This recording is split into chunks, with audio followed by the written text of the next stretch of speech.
సాక్షాత్తు ఆ ఈశ్వరుని ఆజ్ఞతో అమృతాన్ని అందించిన పవిత్రమైన గౌడకుల చరిత్ర, వారి వీరత్వ మూలాలు ఏంటో మీకు తెలుసా? తెలుగు నేలపై అత్యంత ప్రాచీనమైన చారిత్రక ప్రాధాన్యత కలిగిన వీర నేపథ్యం గౌడ కులానిది. పురాణాల ప్రకారం క్షీరసాగర మదనంలో ఉద్భవించిన అమృతాన్ని దేవతలకు అందించే పవిత్ర బాధ్యతను పరమశివుడు ఆజ్ఞతో కౌండిన్య మహర్షి స్వీకరించారు. ఆ కౌండిన్య ఋషి గోత్రజులే నేటి గౌడ వీరులు.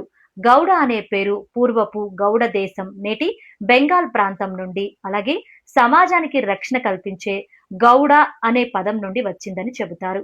ఆయుర్వేద పరంగా ప్రజల ఆరోగ్యాన్ని కాపాడడంలో వీరిది సుదీర్ఘ చరిత్ర. శాతవాహనులు, కాకతీయుల కాలంలో వీరు గొప్ప సైనికులుగా, పాలకులుగా దేశ రక్షణలో కీలక పాత్ర పోషించారు. ముఖ్యంగా సర్దార్ సర్వాయి పాపన్న గౌడ్ వంటి మహావీరులు బహుజన రాజ్యాన్ని స్థాపించి చరిత్ర పుటల్లో చిరస్థాయిగా నిలిచారు. కఠోర శ్రమ, అపారమైన సాహసం వీరి సొంతం. మన సంస్కృతిలో వీరత్వానికి, ప్రకృతి సేవకు ప్రతీకగా నిలిచిన ఈ గౌడకుల చారిత్రక విశేషాలు మీకు నచ్చితే కమెంట్ చేయండి. అలాగే ఈ వీడియోని లైక్ చేసి మీ ఫ్రెండ్స్ అండ్ ఫ్యామిలీకి షేర్ చేసి మా ఛానల్ని ఫాలో అవ్వండి.